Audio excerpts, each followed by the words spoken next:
Muy buenos días. El día de hoy voy a explicar funciones variables de la guía 3. Las personas que le vamos a explicar es Nicolás Bolívar, Angie Rojas y quien le habla, Andrea Castillo. Para este caso tenemos la fórmula utilizada por los meteorólogos para calcular el factor de enfriamiento del viento, que se entiende como la temperatura que se siente en el aire real al tomar en cuenta la presencia del viento es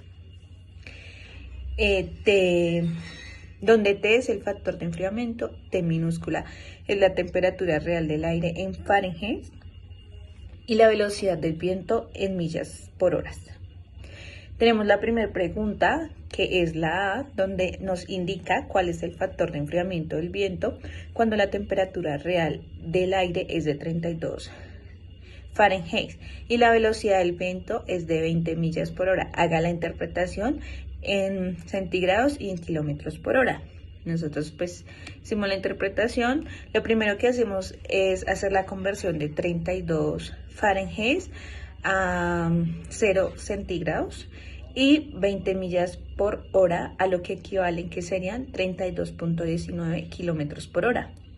A continuación, nosotros reemplazamos los valores de temperatura y velocidad del viento. Una vez reemplazados los valores, nos da un resultado de menos 26.56. A continuación, la siguiente pregunta, que es la B, que nos dice, si la temperatura es de 32 Fahrenheit, ¿en cuánto cambiaría aproximadamente el factor de enfriamiento si la velocidad del viento aumenta de 20 a 21 millas por hora? A lo que nosotros realizamos fue, de acuerdo a la ecuación principal que nos suministran, vamos a hacer la derivada parcial en función que es T, donde pues T es la temperatura y a la variable S, que es la velocidad del tiempo. La tratamos con una constante, así se ve que el primer y tercer término se va a reemplazar con las variables S, que es constante en función de T, quedan en 0 y nuestra derivada, digamos que la simplificamos, queda en la siguiente manera, reemplazamos S igual a 20 y obtenemos el valor de T para 21, que es el siguiente. Vemos que aumentar la variable S, que es la velocidad del viento, se esperaría que la T, que es el valor de enfriamiento, aumente en 1.311 unidades, que es lo que explicamos anteriormente. Hola, muy buenos días, buenas tardes o buenas noches. Mi nombre es Nicolás Bolívar, continuando con los ejercicios A y B de mi compañera Andrea. Voy a continuar yo con el punto número C de la guía número 2 de Pearson. Bueno, el ejercicio dice, calcule el factor de enfriamiento del viento para la ciudad de Bogotá y Cali, en este caso teniendo dos factores, uno al mediodía y otro a las 4 de la tarde. En este caso tomamos los siguientes datos, tomamos mediodía en Bogotá, 10 de marzo, igual para Cali, 10 de marzo, 12 del mediodía, temperatura de 18 grados centígrados y una velocidad o varianza en el viento de 8 kilómetros por hora. Ahí tomamos como tal el porcentaje de enfriamiento y pues haciendo los cálculos, en este caso de factor de enfriamiento de 18.8, que es igual a 35.74 más 62, más 0.6215 por los grados centígrados, menos 35.75 por los 8 kilómetros por hora, pero en este caso elevado a la 0,16 más 0.4275. ¿Por qué? Por la temperatura y por los kilómetros por hora igual elevado a 0,16, generando como tal la solución del problema. Nos da en este caso un factor de enfriamiento de 18.8 o que es igual a 7.7829. Esto solamente para Bogotá de las 12 del mediodía. ¿Listo?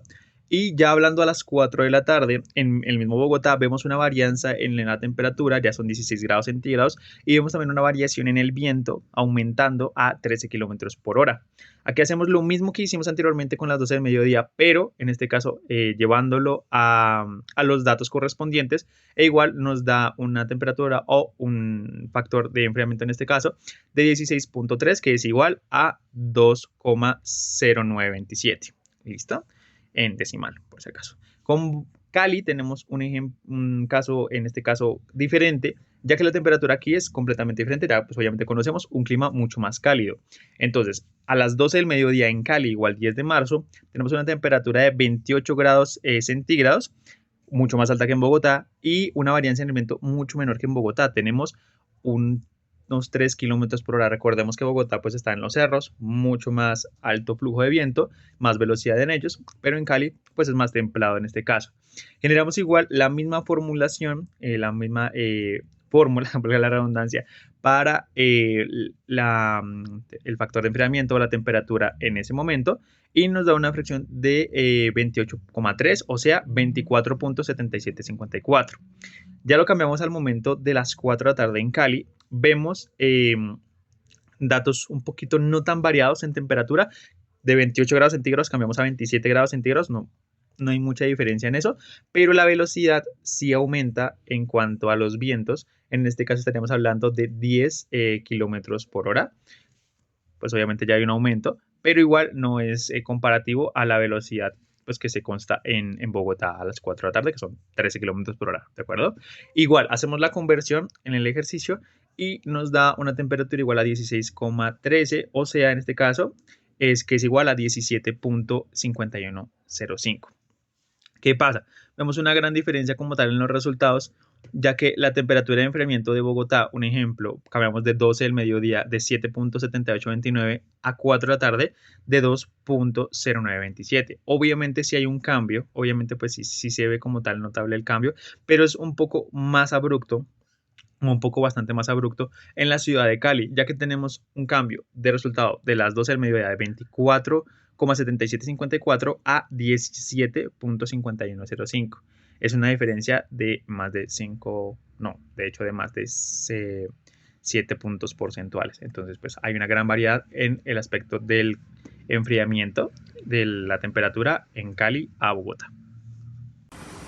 Hola a todos, en este video vamos a explorar un ejercicio interesante que nos ayudará a entender cómo calcular la superficie corporal de un cuerpo humano, analizar las derivadas parciales respecto al peso y a la altura. La fórmula y el concepto básico. Comenzamos con la fórmula que usaremos. Esta fórmula nos da el área de la superficie corporal S en metros cuadrados en función del peso W en kilogramos y la altura H en centímetros de un individuo. El cálculo de las derivadas parciales. Vamos a calcular las derivadas parciales respecto al peso y a la altura para entender cómo va la superficie corporal con respecto a estos dos parámetros. La derivada parcial respecto al peso se calcula como 0,007184 por 0,425 por W a la menos 0,575 por H a la 0,725. Y la derivada parcial respecto a la altura se calcula como 0,007184 por W a la 0,425 por 0,725 por H a la menos 0,275. En la interpretación de las derivadas, la derivada de peso nos indica cómo cambia la superficie corporal por cada unidad de cambio en el peso manteniendo la altura constante, mientras que la derivada de la altura nos muestra cómo cambia la superficie corporal por cada unidad de cambio en la altura manteniendo el peso constante. Un ejemplo práctico es que ahora vamos a aplicar esto a un grupo de estudiantes. Se proporcionan los valores de peso, altura y superficie corporal de cada estudiante. Calculamos las derivadas parciales para cada caso y obtenemos los valores correspondientes. En el análisis de los resultados podemos observar que las derivadas nos dan una razón de cambio por cada tanto para el peso como para la altura. Al analizar los datos, notamos que la altura tiene un efecto más significativo en la superficie corporal, pero los cambios son mínimos en comparación. Esto nos muestra la importancia relativa de cada parámetro en la fórmula y cómo influye en la superficie corporal de una persona.